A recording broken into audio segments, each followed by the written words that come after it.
Tisti čas je duh odvedel Jezusa v puščavo. To so prve besede Evangelija. In beseda duh je napisana s veliko začetnico. Sveti duh je torej Jezusa takoj po krstu v Jordanu usmeril v puščavo. Torej Božja volja je, da gre Gospod v puščavo, da se bo tam popolnoma osredotočil na svoje poslanstvo, ki ga prejema od Očeta. To je Božja volja za vse nas. Spreobrnite se in verujte Evangeliju. Pomni se človek, da si prah in pepel in da se v prah povrniš. Da so vse zemeljske dobrine minljive in naj si prizadevamo za duhovne dobrine. In zato je post, zato je puščava. Vendar se v ta post umeša skušnjava hudega duha. Hudi duh je neskončno zavisten in nas hoče odvrniti od tega, kar je najdragocenejše, kar je najbolj koristno, kar nam bo prinesla ves blagoslov. To je običajna duhovna pot. Ameriški laiški teolog Michael Downey navaja, da je to klasična pot spreobrnenja. Človek odide v samoto in se tam spravi s Bogom, v osebnem odnosu, v pokori, v spovedi in potem kot nov človek, drugačen človek, se vrne med ljudi in se pridruži skupnosti verujočih, kjer živijo evangeliji, kjer imajo skupen ideal svetosti in potem prenovljen in v novi skupnosti iz tega novega izhodišča poznanja evangelij, poznanja Božje odrešenje. Torej naša poklicanost je tako zelo podobna, kot smo prebrali v Evangeliju, ko smo slišali, Jezus je šel v puščavo. Podoben klic smo prejeli tudi mi, ko smo brali sporočila kraljice Mil iz Kuleščka. Pojdite na Kulešček. To je bilo njeno sporočilo v letu 1990. Letos pa smo obkali 34. obletnico prikazovanj na Kuleščku.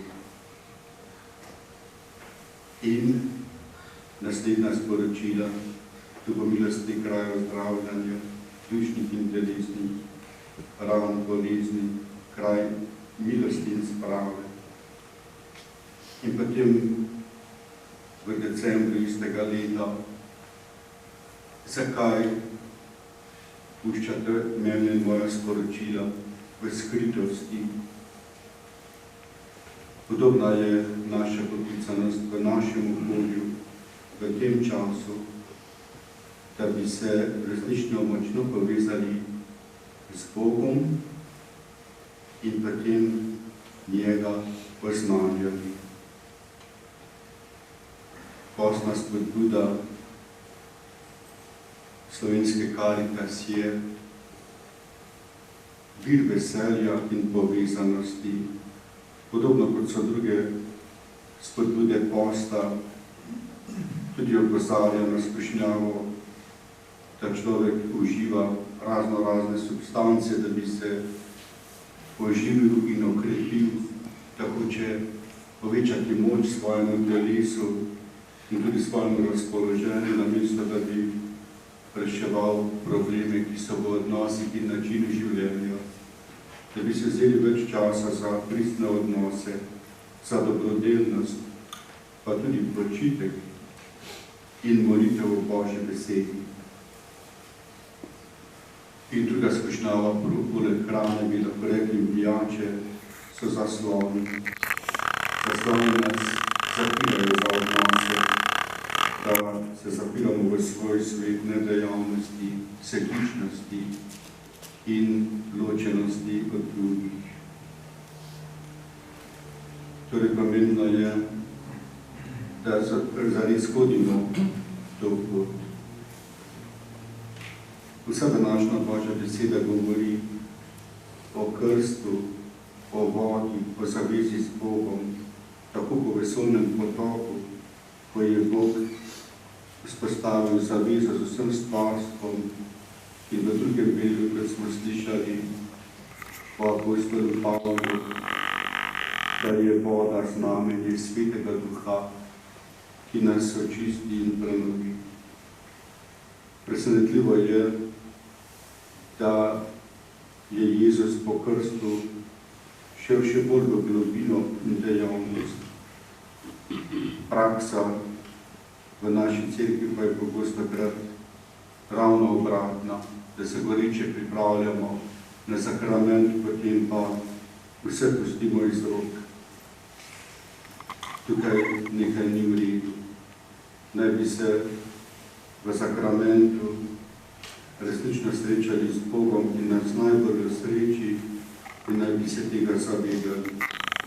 To velja tudi za nas. Naj bi tako močno odprli srce v tem postu, tako iskreno, tako zaupno in bolnišno, da bomo se zavedali te velike sreče in veselja, da potem po koncu posta ne bomo popustili z vsemi sklepi, ampak bi še naprej živeli veselje z Bogom.